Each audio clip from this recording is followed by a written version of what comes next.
think you sit here, anyway.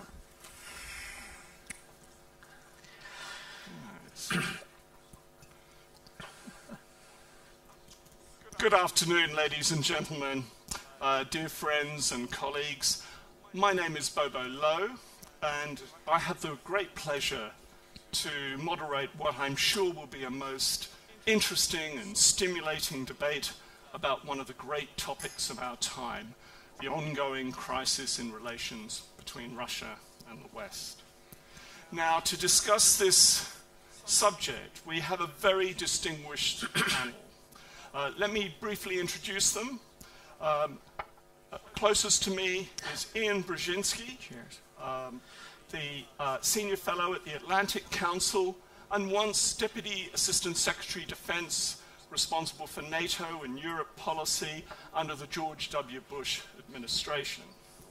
To his left is Vyacheslav Nikonov, Chairman of the Committee on Education and Science in the Russian State Duma, also head of the Ruski Mir Foundation, and undoubtedly one of Russia's leading thinkers on international relations.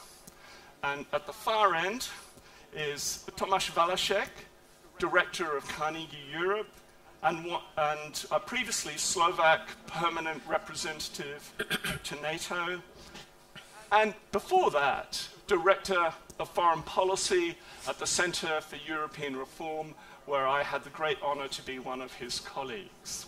Also joining us will be Wolfgang Ischinger, Chairman of the Munich Security Conference, previously State Secretary to the German Foreign Ministry and Ambassador in Washington and London. Now, before I raise a couple of issues that we're going to discuss in the course of the next hour and a half, can I just remind you all that you can ask questions via slido.com. So you go slido, slido.com.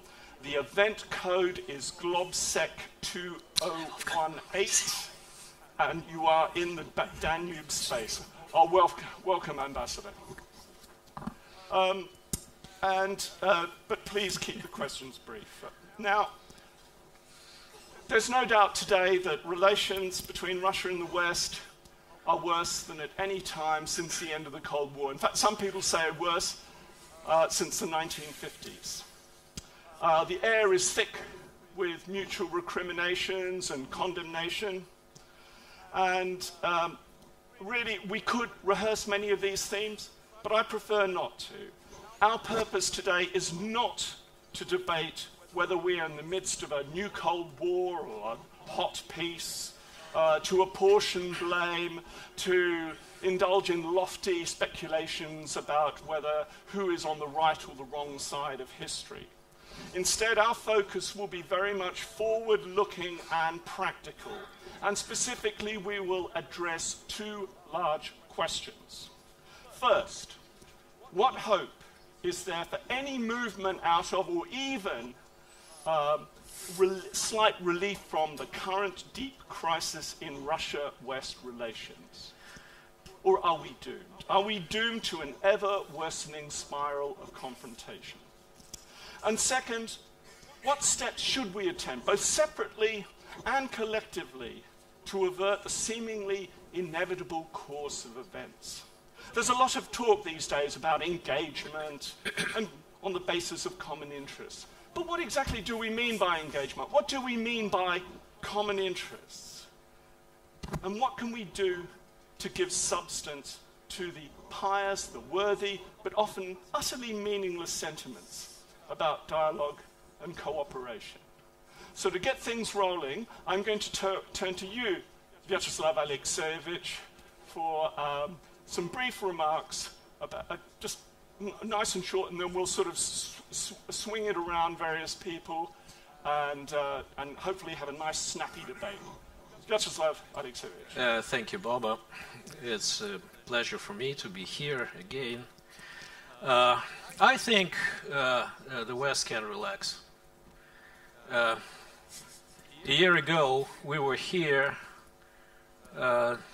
discussing the almighty Russia, which has just elected the US president, with Russian hackers. Now we know there are 13 guys from a Russian catering company who hacked all the American national security secrets and actually hacked the election. We were talking about the almighty Russian embassy people. One call from the embassy was enough to dismiss anyone in the National Security Council in Washington.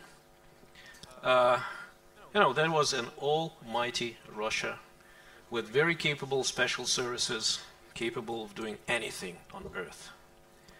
This year, we are discussing the situation when Russian special services used tons of nerve gas, pouring into the car, into the rooms, everywhere, trying to kill an ex-spy, and the guy is alive and well. Since I think this is a complete disqualification of the Russian special services. It's just degrading of Russia from almighty to helpless. But speaking seriously, are there common interests, and where the common interests are possible? From the Russian viewpoint, the dynamics of international relations today are determined, first of all, by American strategy of global domination or keeping global domination. Dealing with the still remaining sovereign centers of power, which are obstacles to that ultimate goal.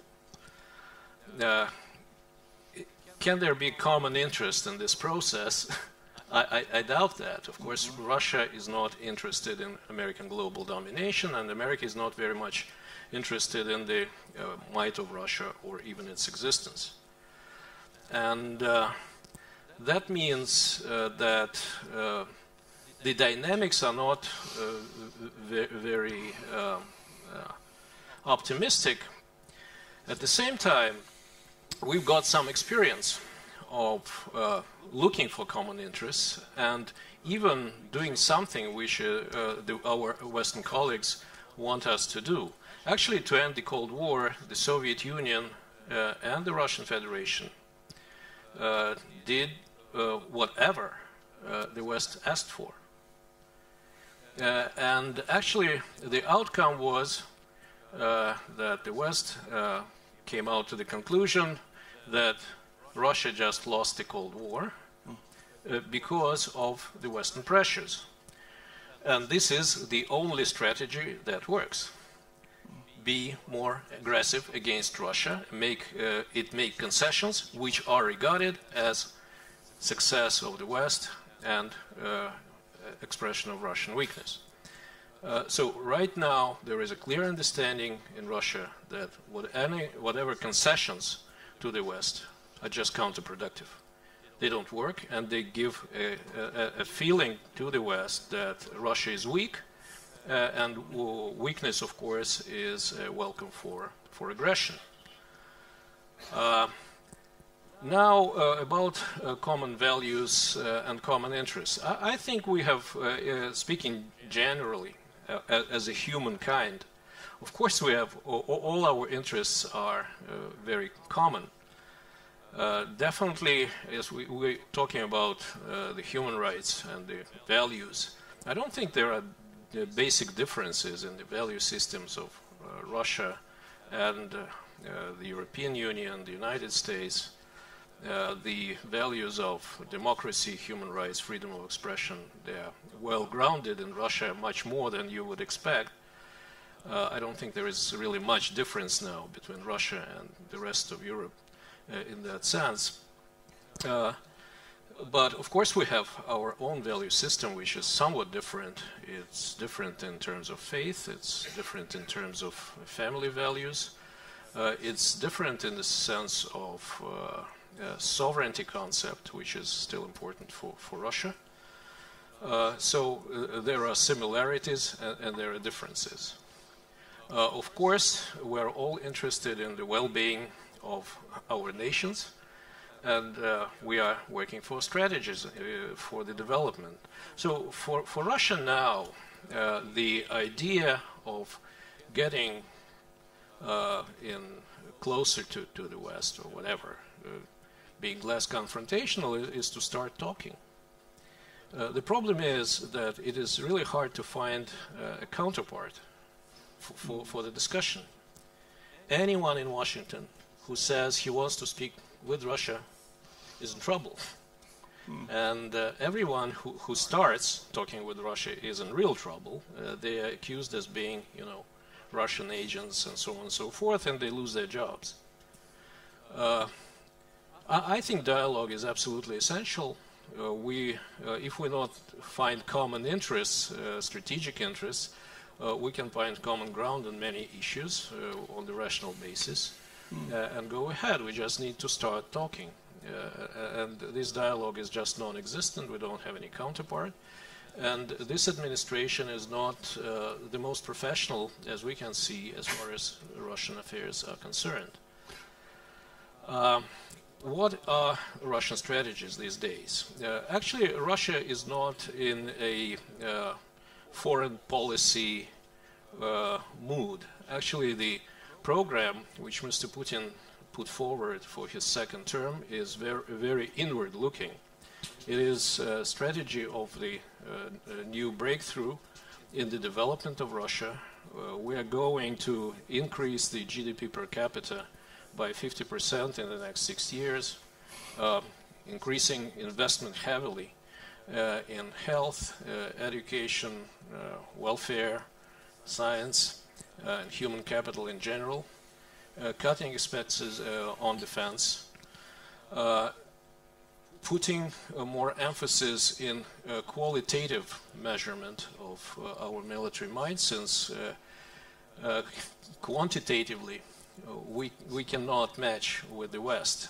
Russia still spends 15 times less on defense than United States alone.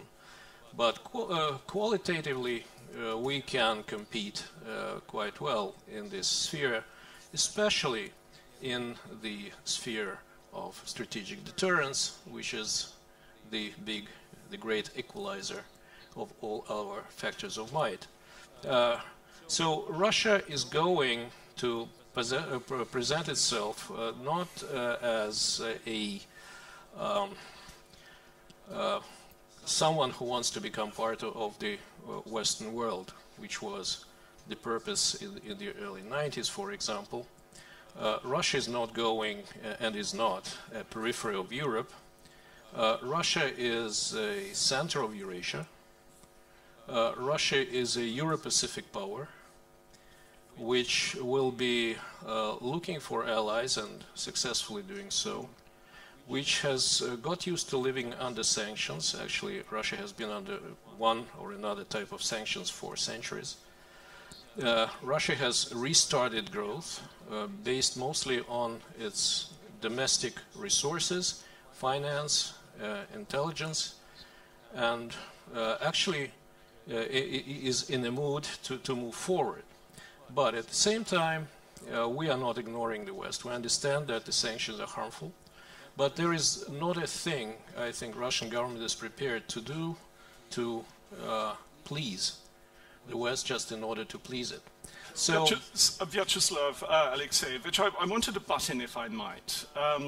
You talk about, I get from you a somewhat contradictory picture here, because you say that you want to re-engage in dialogue, but clearly there aren't the people that you can speak to because they immediately get into trouble.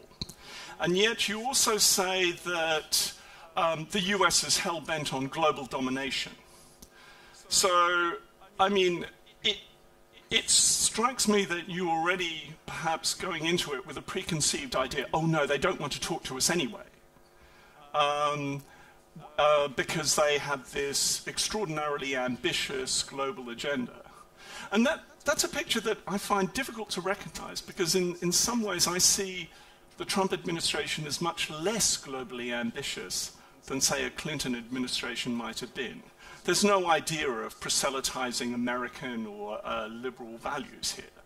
that Trump would like to present himself as a sort of an America first, realpolitik first kind of guy.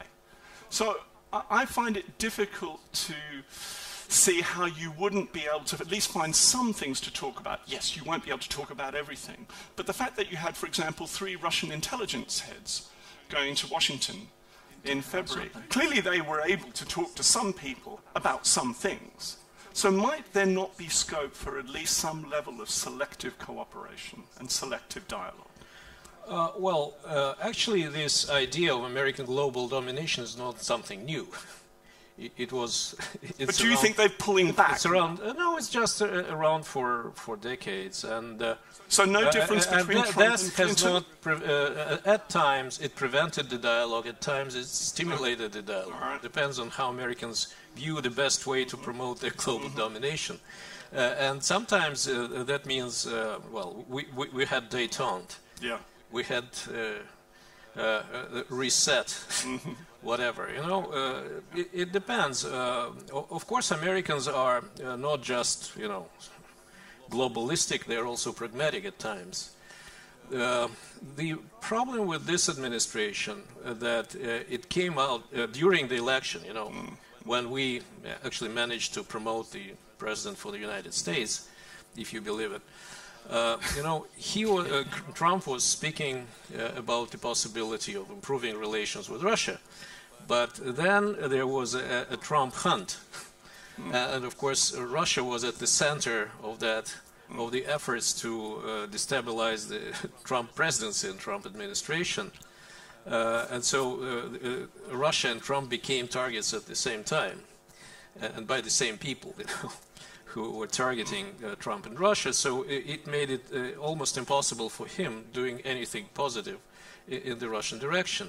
Do you think he's that interested in Russia at all? I think he might be interested. I don't know.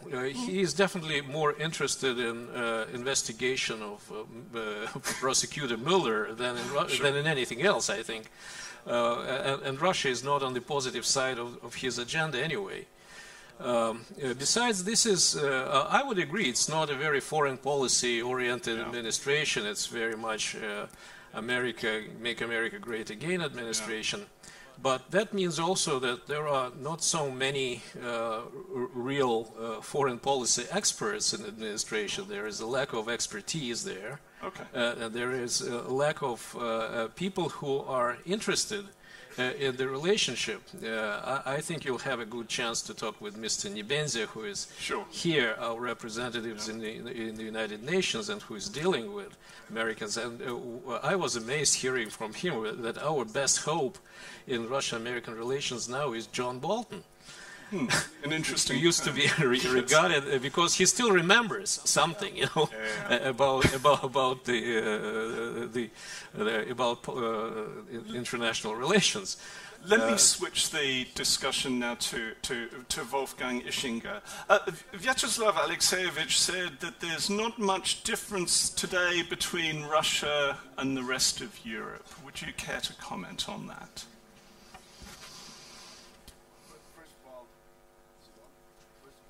No, it's not. Audio? Audio? Now it works. Now it works. Okay. Right. Thank you. First of all, I want to apologize for being a bit late. The plane from Berlin was a bit late. If I may, let me just take one step back and make an initial point, which is I think this is no time for sarcasm. I think we're in the midst of what, from my vantage point, is the single most dangerous period that we have lived through ever since the end of the Soviet Union. In other words, the last 2.5 decades or more. And that is why I believe what is now required by all of us, not only by us from Western Europe, but by Russians and I hope by Americans also, is to stay cool and to allow a rational examination and rational behavior. And unfortunately, we have seen too little of all of the above recently. What I'm trying to say, I was mandated a little more than 2 years ago by the OSCE to chair a group of senior personalities from around the OSCE member states, including a well-known Russian representative, my friend Sergei Karaganov, Americans, Europeans, etc. And our job was to come up with recommendations how to mend the fence, so to speak, in European security. We found out, and it's all written down, there are written reports about this exercise, we found out that it was impossible in 2015, and I'm afraid to say it is impossible in 2018, to bridge the difference between what is the Russian narrative and the Western narrative. The problem is that at least we on the Western side are capable of admitting that maybe we've actually made some mistakes. Whereas my Russian friends, at least those I know, refuse to even start discussing the kinds of major blunders that Russian foreign policy has made over the last number of years. In other words, if two kids talk to each other and both believe that they are right and they have never done anything wrong, they will, sooner or later, they'll start a fist fight. And that is what I'm afraid of. We need to behave like adults. So what do we need to do? The diagnosis is that we have now managed, and both sides are guilty of this. You Russians, just as much as we on the NATO side, on the American side, on the European side, we've managed to eradicate, to eliminate whatever remained of the body of trust that had been built up over the first decade or decade and a half. There is now an almost total absence of trust. So, as a German, I take very seriously what our then federal president said on the day of German unification, that was the 3rd of October 1990, at the Brandenburg Gate, as the wall came down, so to speak, finally. And he said, and I'm quoting from memory, he said, as the dividing line cutting through Germany is now eliminated, we must make sure and contribute to making sure that there will not be a new dividing line be erected somewhere 500 or 1,000 kilometers to the east. It was almost a prophetic statement. And I think that is the legacy that many of my countrymen feel. We don't want a new dividing line. The unfortunate thing is we have it. In other words, there's lots of work to do. So let me just conclude by trying to answer the question, so what the hell are we supposed to do in this, what I think, very serious, very challenging situation, where the role of the United States is changing almost dramatically, when I think of the Iran decision, etc., and where Europe is, of course, far from being united on most issues. First of all, we need to figure out a way to start rebuilding trust. And I think that one of the areas where that could most easily be done is if we allowed and encouraged our military leaders on both sides to talk to each other more. You remember this, we used to have all sorts of discussions at various levels, from the chiefs of defense staff down to colonels, etc., talking to each other and trying to understand each other's doctrine and the way of thinking. That, in and of itself, would allow, at least in certain levels of our society, in certain segments, a kind of a rebuilding of trust and relationships. But my final point is this. When I think of current discussions within the European Union or within NATO, it's difficult to imagine that you could get a consensus on reopening and restarting a meaningful discussion with the Russian government unless some progress is going to be achieved on the issue of Donbass, eastern Ukraine. In other words, I think that's the stumbling block. And this is why I think that all of our efforts, all of the efforts of people who mean well for this relationship should be focused on a proposal which actually didn't come from the NATO Secretary General or from President Trump. It came from none other than our wonderful President of Russia, just re-elected President Putin, who said last summer, at the end of the summer, let's think about a UN mission for Donbass. Right. And I think this idea has not yet sufficiently been explored and studied, and I think we should focus on it and insist on discussing it further. Hopefully, we'll get some mileage out of it, and hopefully things might be a little easier to resolve without addressing that issue. I think it would take a long time to really seriously re-engage. But if I can push you a little bit, Wolfgang Ischinger, on this, you talk about a resumption of military-to-military contacts at various levels, which sounds a good idea. But fundamentally, isn't that mainly about process and not substance? So that the real issue is not that we don't understand each other, Russia and the West, it's just that we fundamentally disagree in so many areas. So merely having more contacts, more dialogue, is not necessarily building trust, but really reinforcing the fact that we differ so fundamentally on many issues. And you mentioned Donbass. There is no agreement on Donbass, and surely there won't be for the foreseeable future. Now tell me I'm wrong. Tell me I should be more optimistic. Well, let me start with your last point. As someone who has practiced diplomacy now for 40 years, I firmly believe there is no such thing as a categorical impossibility in foreign policy. Everything is possible. Even the reunification of Germany became possible, which most of my countrymen thought would never happen in our lifetime.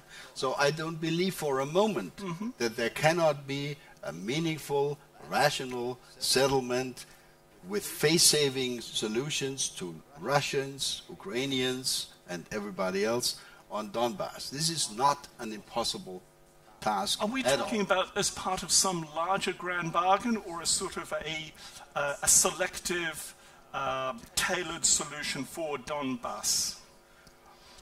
Well, I'm always in favor of, Don Rumsfeld's dictum: if you can't solve a problem, enlarge it. He said that in my presence. It's very wise. And I keep thinking about it. But even on the merits of the Donbass issue, I think it is doable.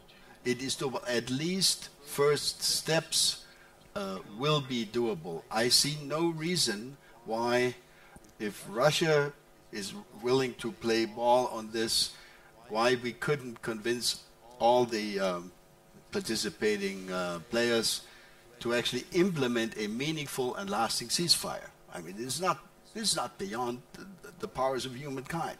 And on the basis of a lasting ceasefire, they're shooting every day. Read the daily OSCE reports from the Special Monitoring Mission. They're shooting every day as we speak. People are getting killed, not many thousands of miles away from here. This is a neighboring country to Slovakia. So it's really nearby, and it's got to end. It's possible. Okay. So this is the first step. All right. And that would start rebuilding trust. Okay. I want to bring Ian Brzezinski in at this point. Do you think, with the current Trump administration, that there's any incentive for Russia to come to a deal on Donbass? or will it simply wait it out?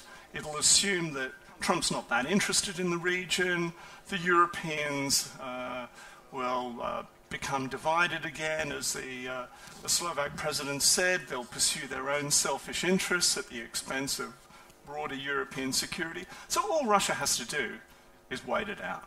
So why deal? Why not just wait for the cards to fall into its lap? I think, of course, it depends on what the Trump administration does and where its policy evolves. And I understand that they'll be rolling out fairly soon a Europe policy, which I assume will have an important Russia dimension. Yeah. I think it's unfair to say that, and I'm not a Trump fan, I'm a George Bush type of guy, and I'm not in the administration.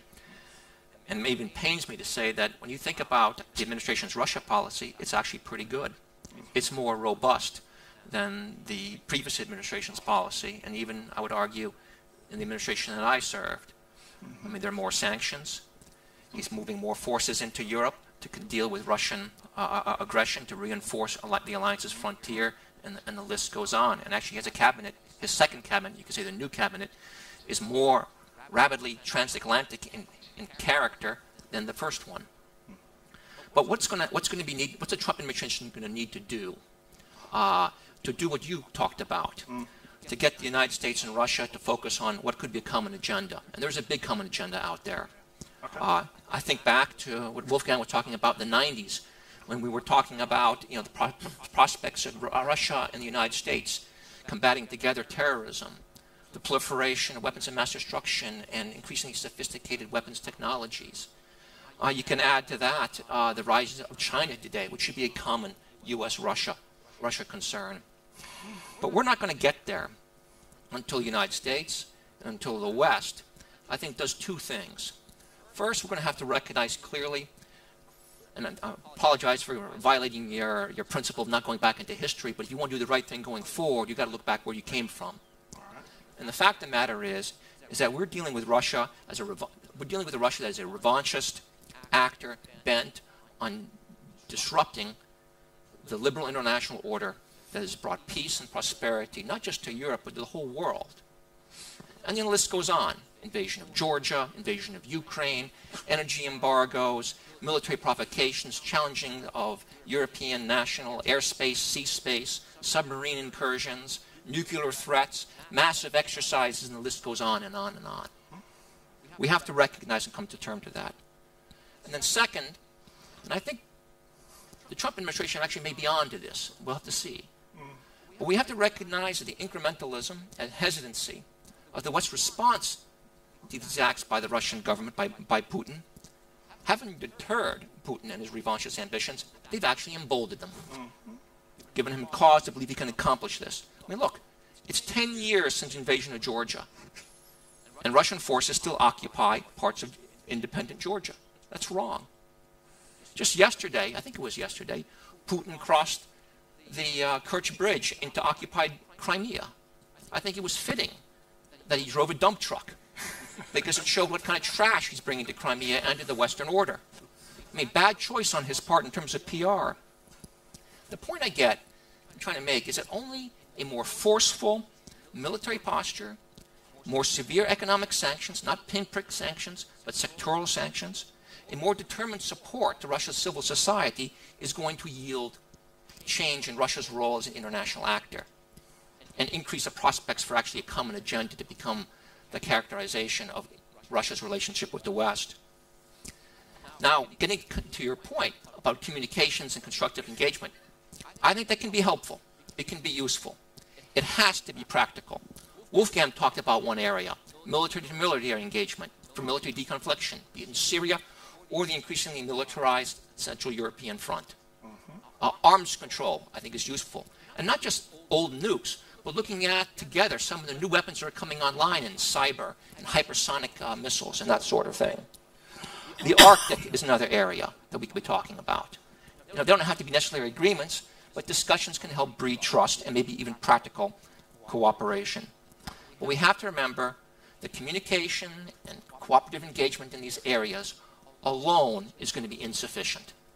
Alone could even be counterproductive, could lead Putin to continue on, to embolden him further.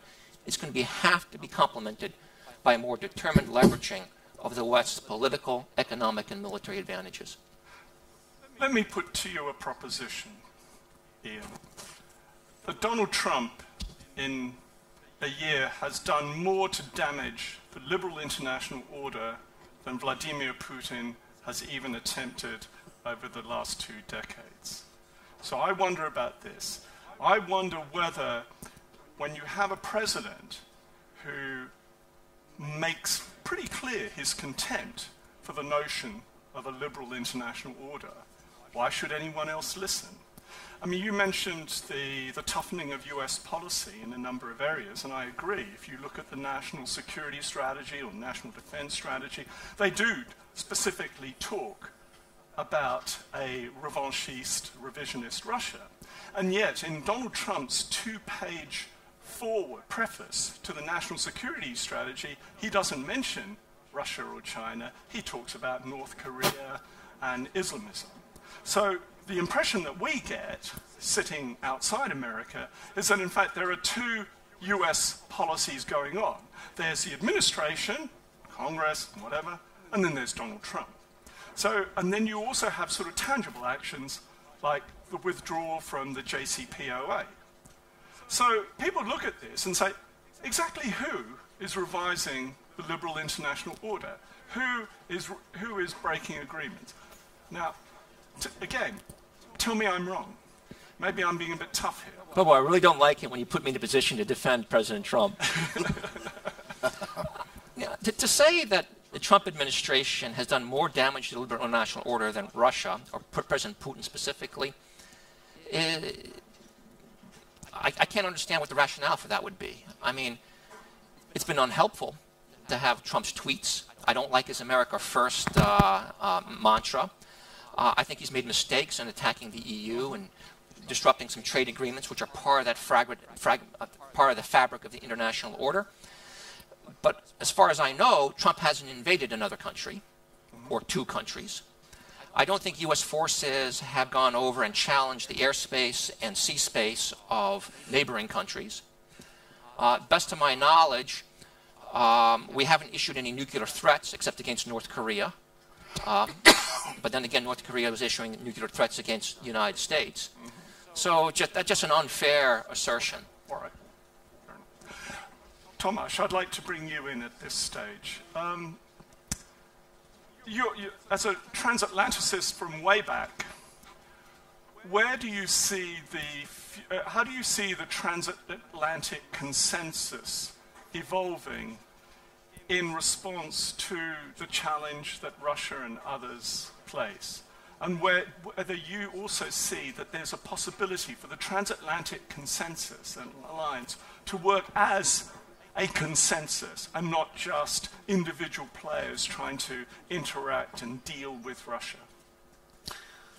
Let me begin by embarrassing the moderator by saying that because we work together, I also know him to have one of the finest brains on Russia.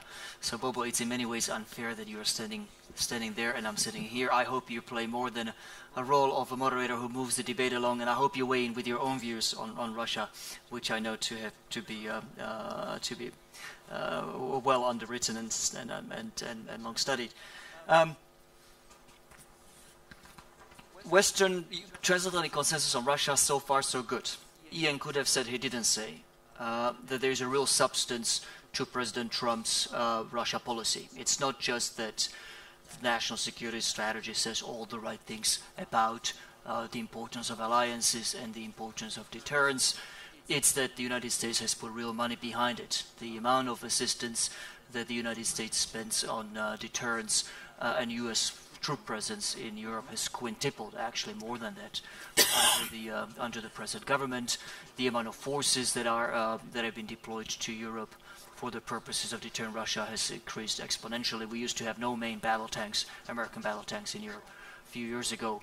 Now there is a couple of brigades worth of equipment in place. So, Ian isn't entirely wishful thinking, and you're a bit unfair to him, if I might say so, to say that the unfortunate tweets and the actual destructive withdrawals from either Paris or JCPOA, the Iran deal, that they represent the sum total of his policy. It's a fairly multi-faced policy, and when it comes to You mean contradictory? Well, there's other words that come to mind, but I prefer multi-faced. It's a fairly, and the European component of it, the Russia deterrence component, has been actually very good. So transatlantic unity on Russia, so far so good. Having said that, I worry. I worry because of the Iran decision. That struck a raw nerve in Brussels, Paris, Berlin, and this is a sentiment that's fairly widely shared. If you haven't read President Donald Tusk's statements on Iran yesterday, I encourage you to do so. Some of the strongest words I've ever seen from a European leader aimed at the United States. The Iran deal hurt, and it will have knock-on effects on Russia debate for a couple of reasons. So let me quickly lay those out, then I will shut up. Iran, we don't just have a substantive disagreement on Iran as Europeans and Americans. There's also a symbolic, almost a totemic value that we Europeans attach to the Iran deal. In the narrative that we tell ourselves about the evolution of European diplomacy, this is the one time when we finally got it right. Right after all the failures of Balkans and everywhere else, this was the issue, a burning issue of global importance that we grabbed by the horns, and by God, we resolved it. I mean, it's more complicated than that. The US-Iranian track was just as important. But for the United States to withdraw from the deal now, that is going to be emotionally, that has already been emotionally pretty devastating. We are, as Europeans, going to want to keep the deal alive. How are you going to do that when companies like Total this is where things get potentially ugly in transatlantic terms. Iran has made it very clear what it expected all along, that what it has expected from the deal is primarily economic benefits, which makes sense. It's a country that has fallen behind because of the economic isolation. It wants investments. It wants to do more business. It has already, even before the withdrawal from the JCPOA, been frustrated with what it saw as a weak US and European response to the economic openings that the JCPOA has created. What it wants now, and the only way to keep Iran in compliance with JCPOA, is by upping the economic ante, meaning more investment, more business from Europe. Now, flashback to the United States. What does the United States do next?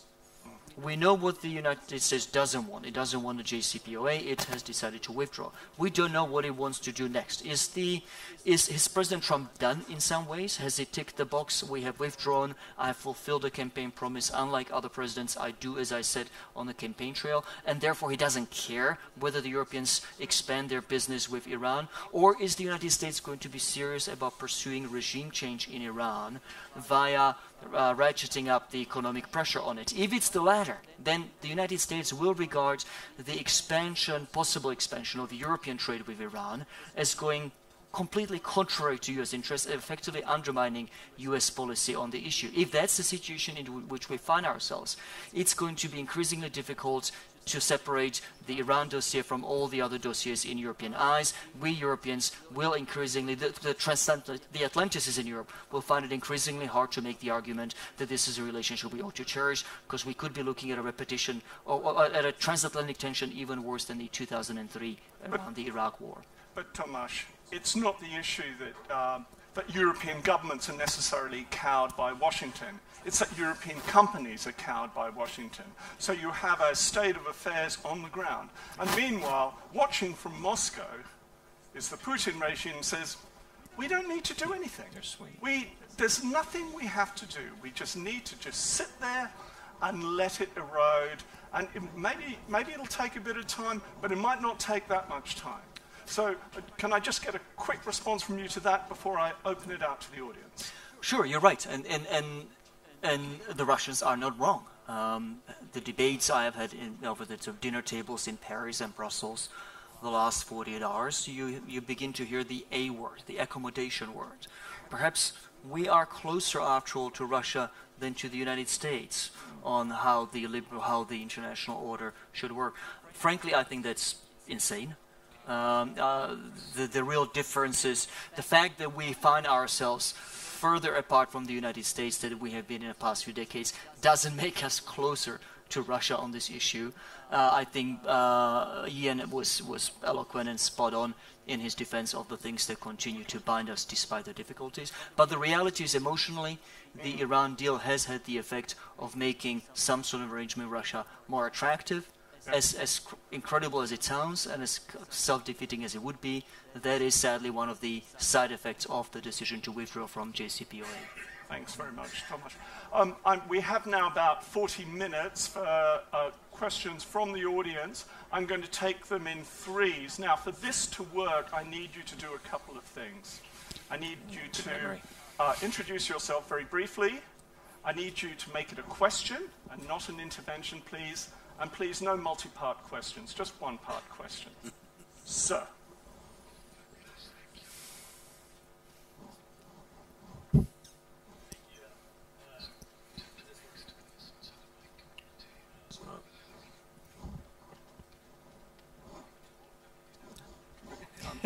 Mike. I just started. Someone fix it.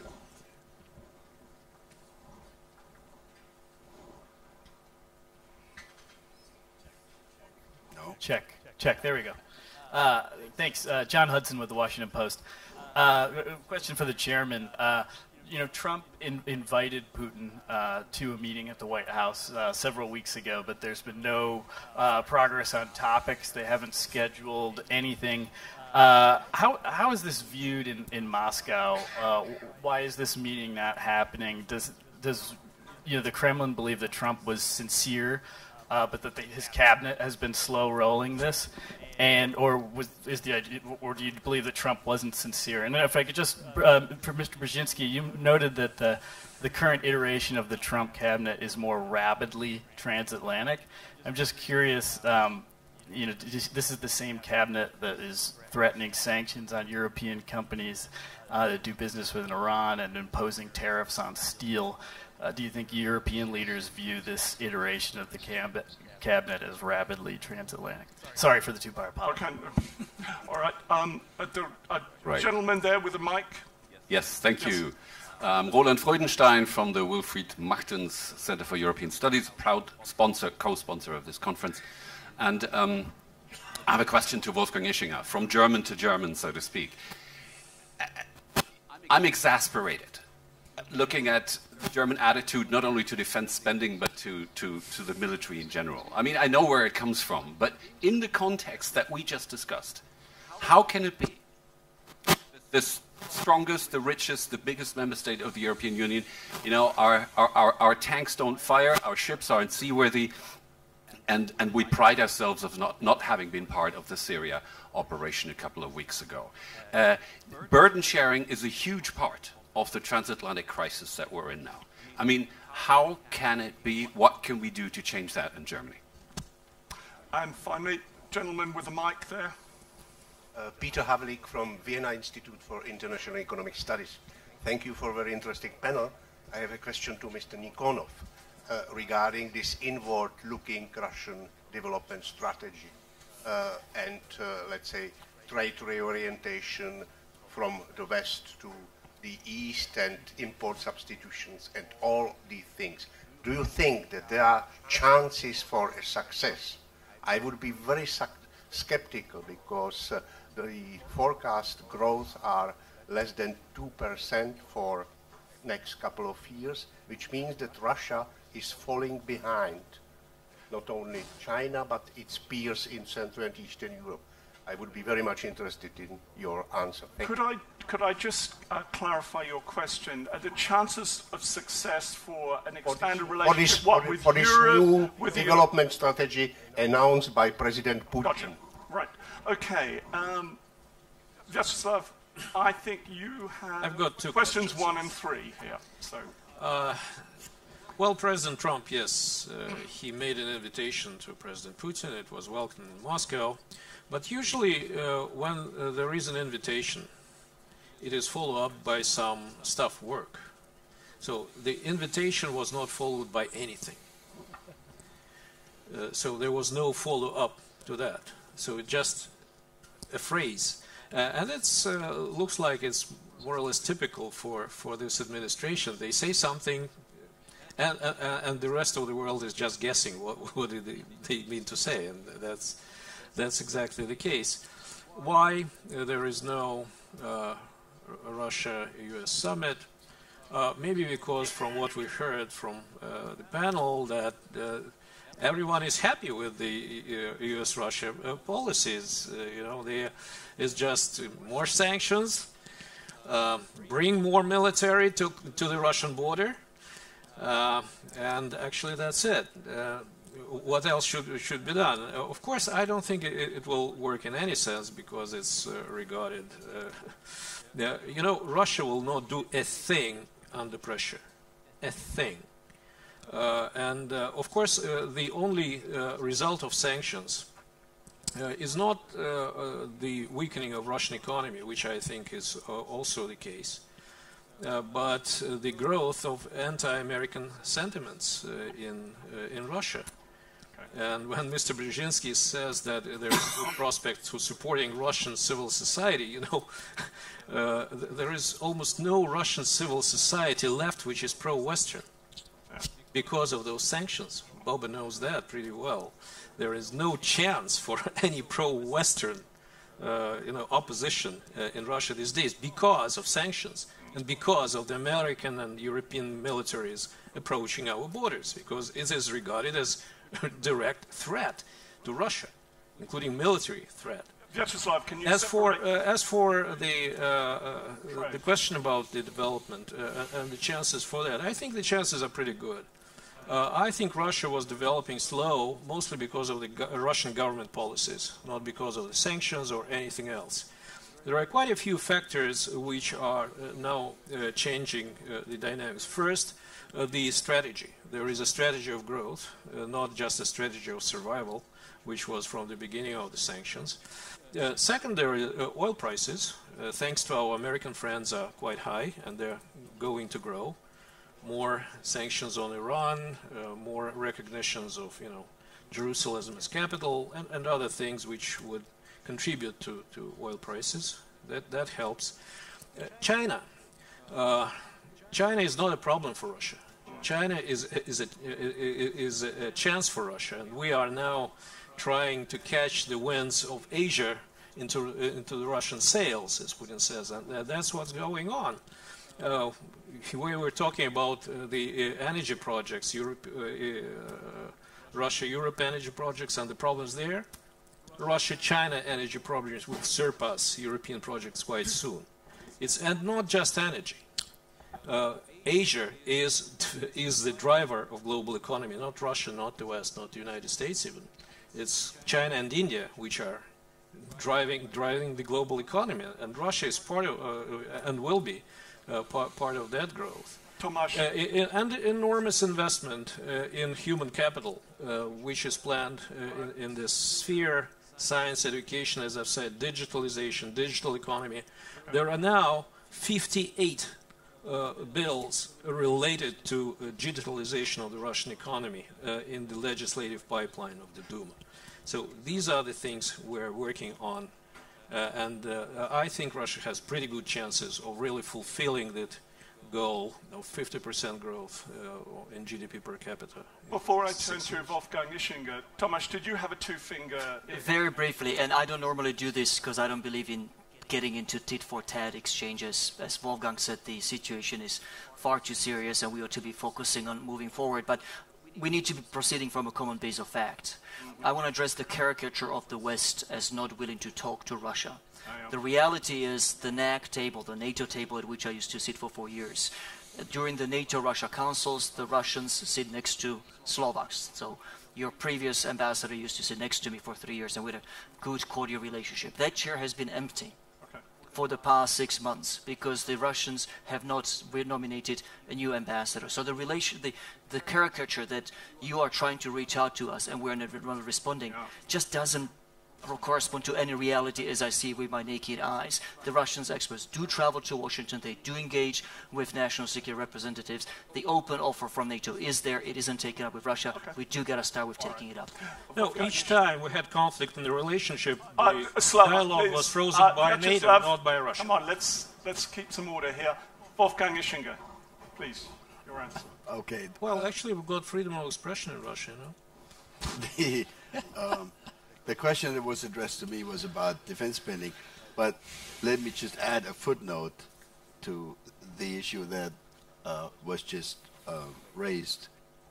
I just want to make sure that everybody in the room is aware that as far as my country is concerned, if you take just this week, Chancellor Merkel, the foreign minister, and the minister in charge of economic affairs are all traveling, have already been in Moscow, or are on their way to Moscow. In other words, we're doing whatever we can to keep the communication channels open. When I served in Kiev on behalf of the OSCE in 2014 for long weeks, I was a witness, more or less, to the regular, very, very frequent telephone calls that were arranged between Chancellor Merkel and President Putin at the time. I think she has been, if not the leader with the most contacts with Putin, certainly among those who have had the most contact. But, and of course I can't speak for Chancellor Merkel, but what I can give you is my impression. I think she continues this with enormous patience. She keeps talking. Does she feel that she's getting anything out of it? Not a great deal, unfortunately. In other words, it's quite a frustrating process, I think, from her point of view. Now, just briefly on the question of defense spending, I think we have a problem here, which I hope all of you can help us resolve. In the current German coalition, which is the same German coalition that we had for the last 4 years, we have one party, the SPD, which loves to think, and I think we need to get rid of this thinking, which loves to think that if the Germans start raising their defense budget, our neighbors will worry about us. In other words, are the Germans again, powering up?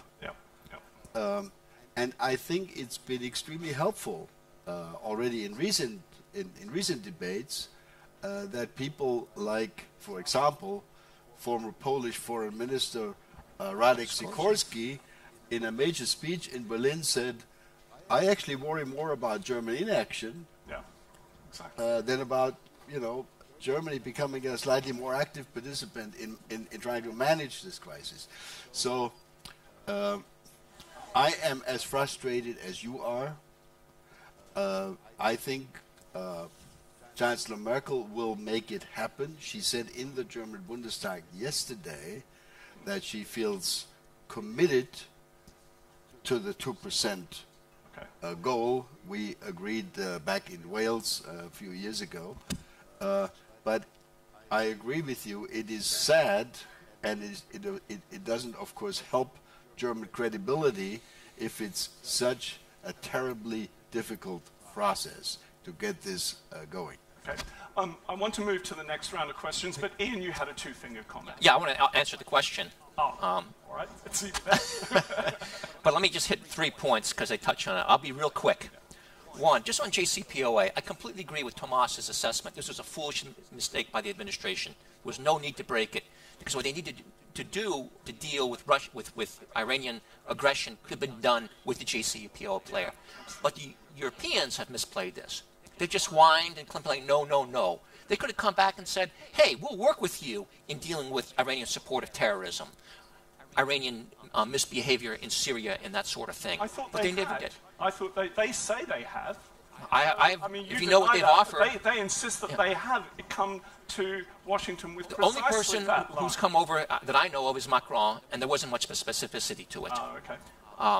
So that's my point on that. Two, just to my friend to my left here, there's been no significant increase of NATO's military presence on Russia's borders. The last 2 decades have featured European disarmament, cuts in defense budgets, and only recently have we reversed that. And Russia can't be threatened by 4,000 NATO troops in the Baltics. I mean, that just...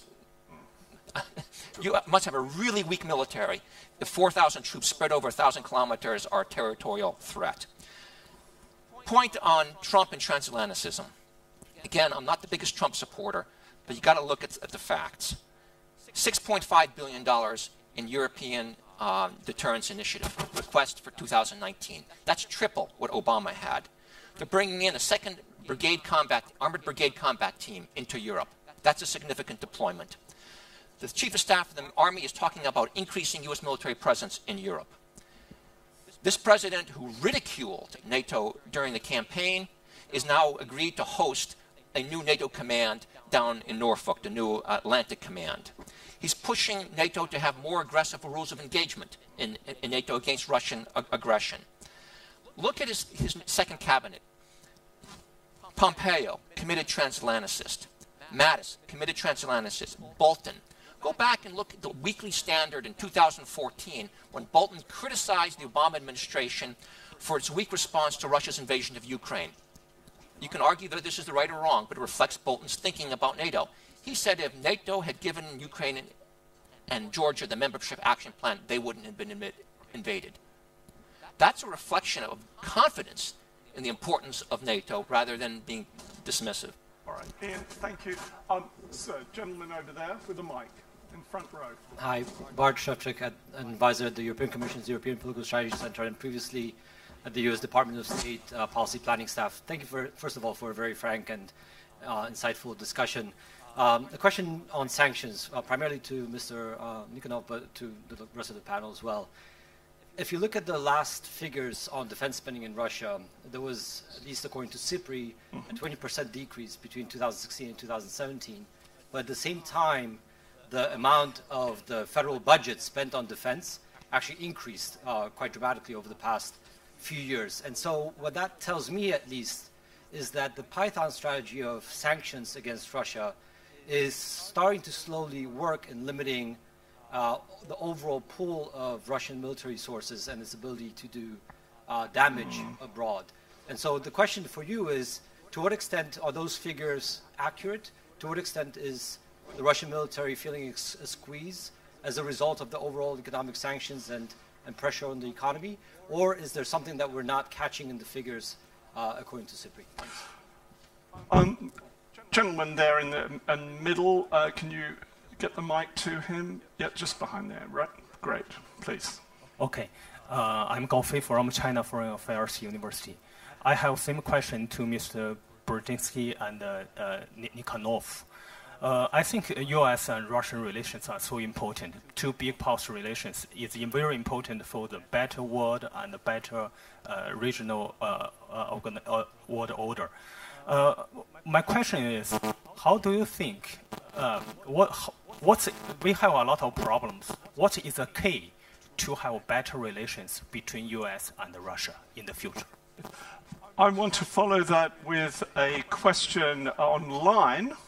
The question is as follows. It's addressed to you, Vyacheslav Alexeyevich. Why is Russia having such trouble finding other countries to join it back in the world of 19th century diplomacy? And the reason I direct this question to you is because in 2002 you wrote a very famous article about a new concert of great powers. And I noticed reading Russia in Global Affairs that it was reissued as, very recently. So I was wondering, actually, building up on this question, how you saw global governance being managed.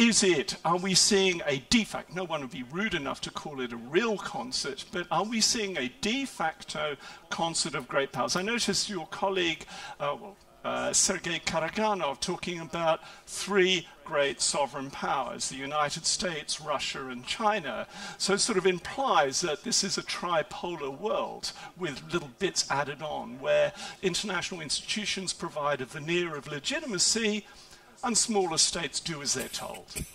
So I bring those up. But let me start off with the question on, are sanctions starting to work. So I think I'll ask Tomasz that, and Wolfgang Ischinger as well.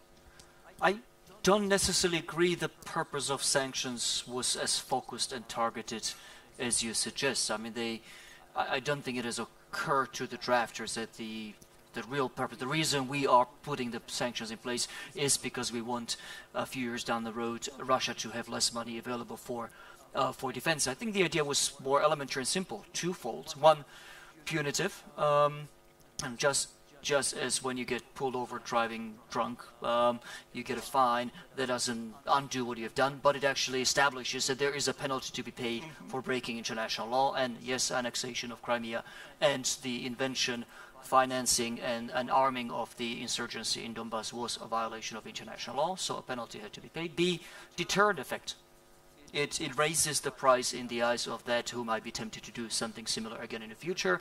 There's now another factor to be counted in. You may have to pay a price in even harder defense sanctions, in even higher sanctions and economic pain. So in that sense, the sanctions have worked. I'm not sure that it was ever the purpose of the sanctions to inflict harm, economic hardship on Russia for the sake of economic hardship. We made it very clear that we don't wish Russia ill, but we have a very specific grievance with it over breaking international law in Ukraine.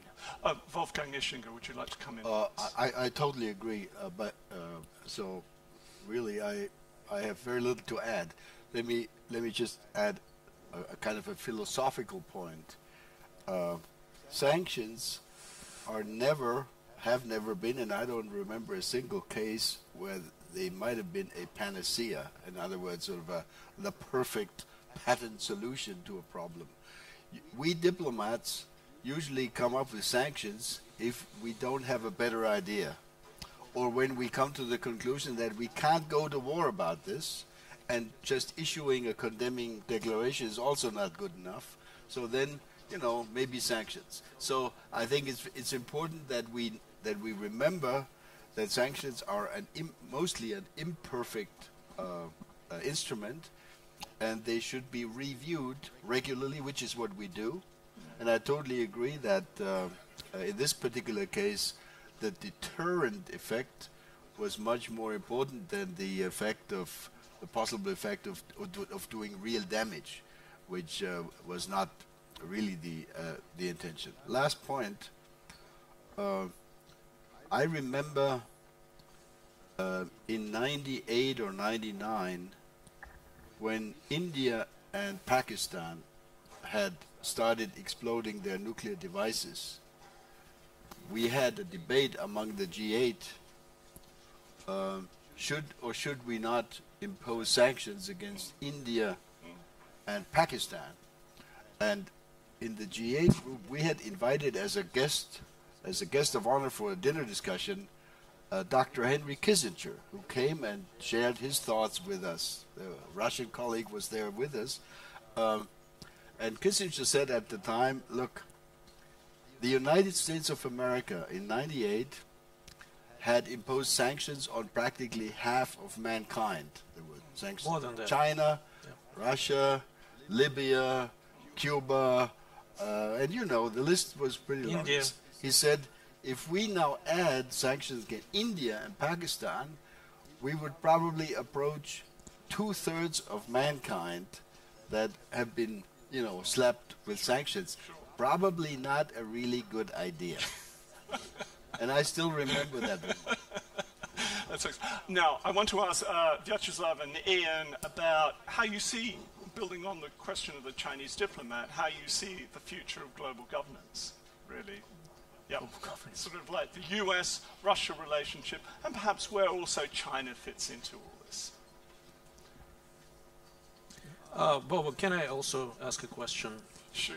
Well, will I have time to say some word about Russian aggression, Donbass, Crimea, Georgia, yes. Invasion, American presence in the Baltics, or just I should answer? I would rather you just address the question. Okay. Go ahead. So this goes unanswered, yeah?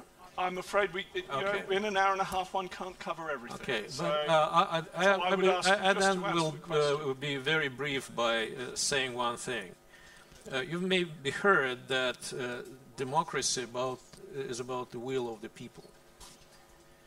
There are more people living in Donbass than in 3 Baltic states.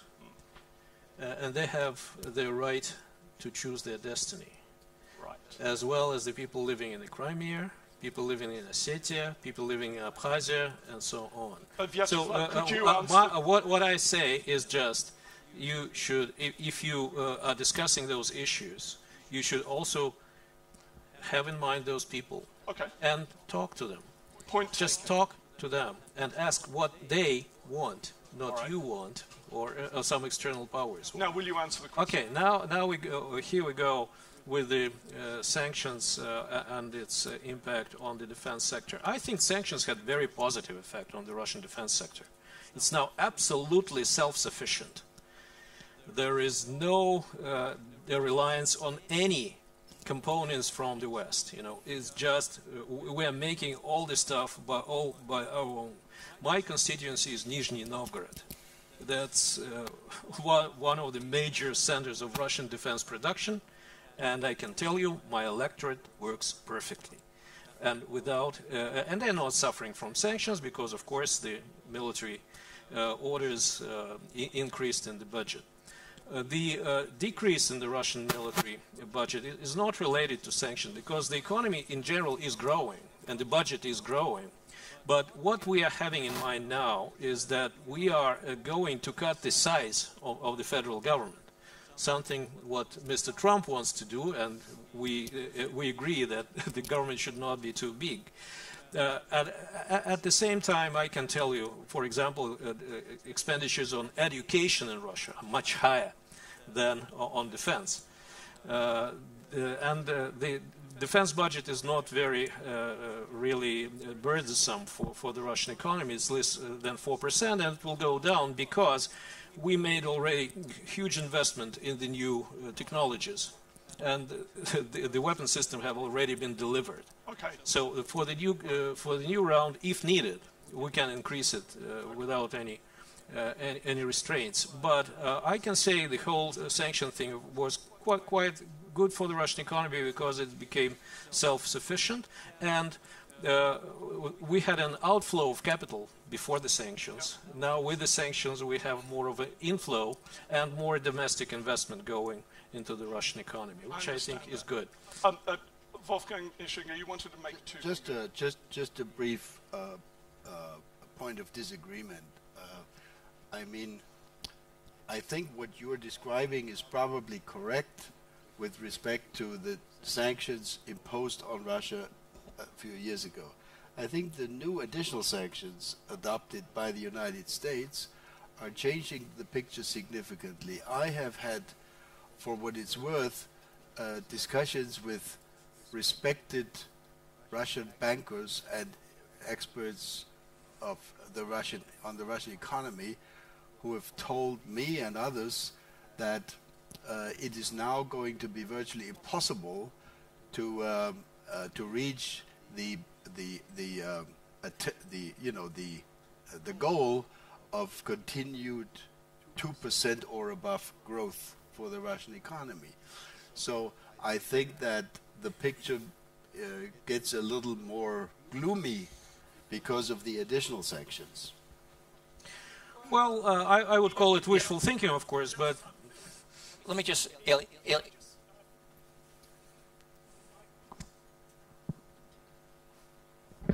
mine's working. Yeah.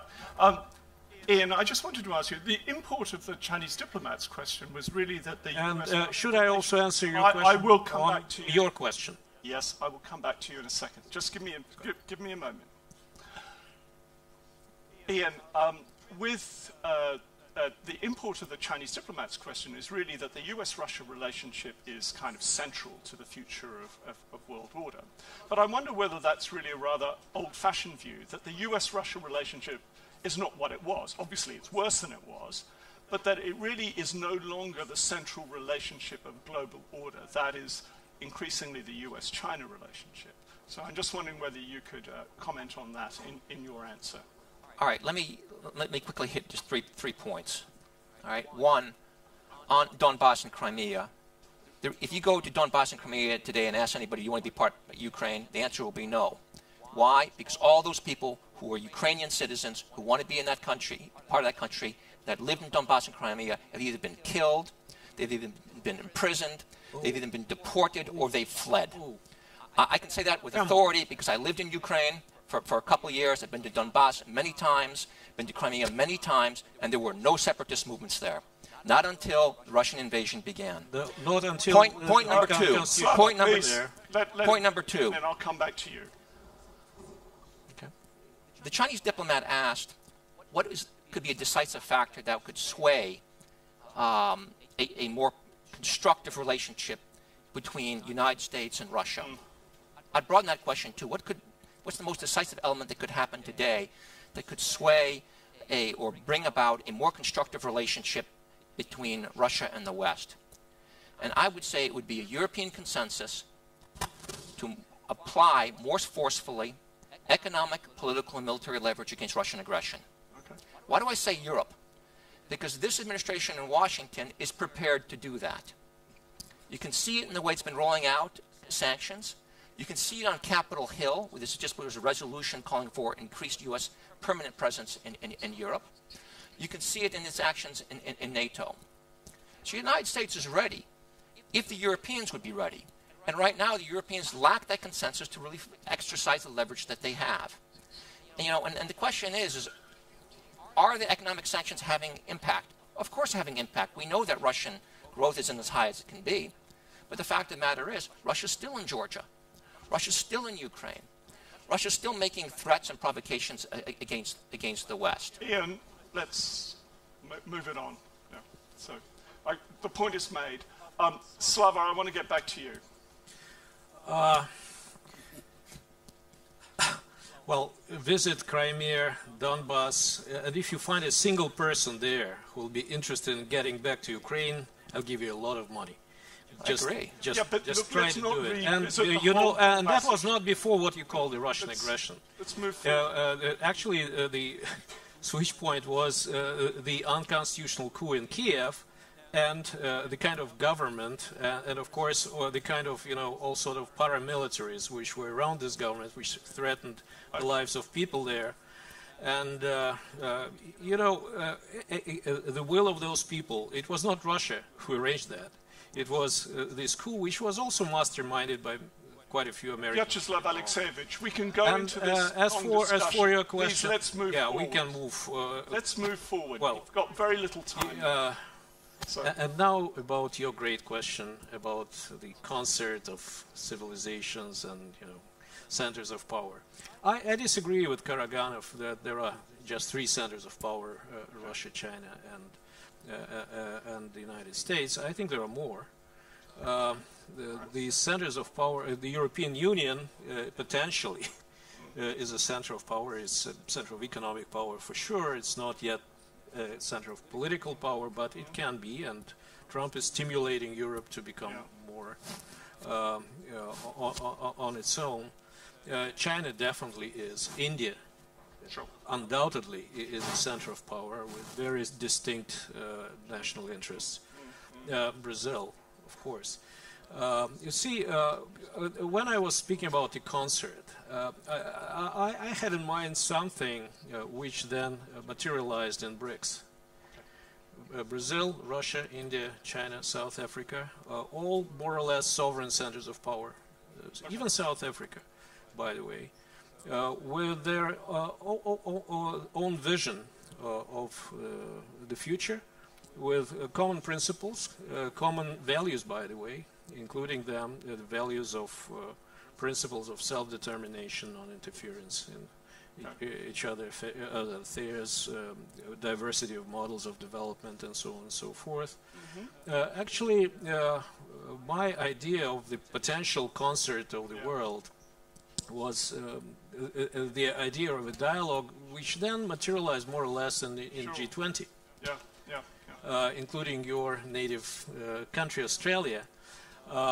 The problem with the concert, I think, is with the revisionist power, which is the United States.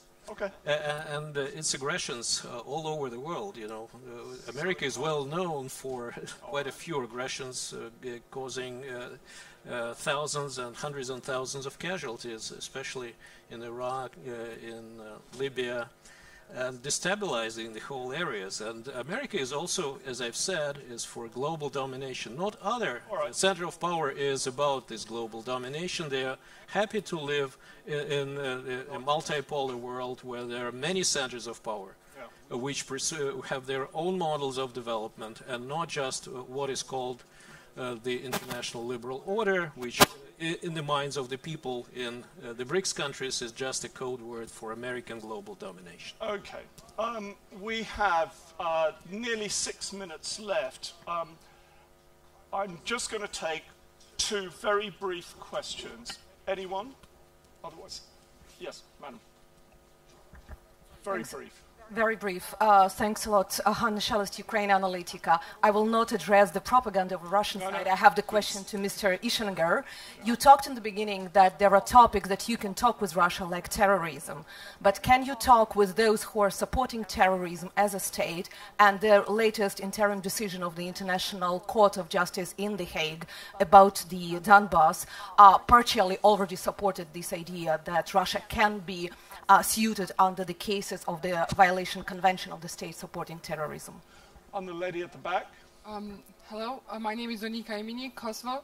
My question is, let's talk about the Balkans. Let's talk about West and Russia in the Balkans. The summit in Sofia is taking place now, as we speak here. And if the EU loses the momentum by 2025, actually enlarge towards the Western Balkans, what's going to happen? Let's assume in the negative scenario, no one will enter the EU. Sure. What's going to be the relations between Russia and the West in the Western Balkans, and where does Turkey stand here? Okay, thank you very much. I'm going to ask one last question, which I want you to address in your closing remarks. And it is this. If there is one, can you think of one big thing or one small thing that might improve Russia's relations with the West in the foreseeable future? You can answer that in your closing remarks. I'll start with you, Vyacheslav. Small thing, I'm going to Crimea now. Okay. Big thing, Trump meeting Putin.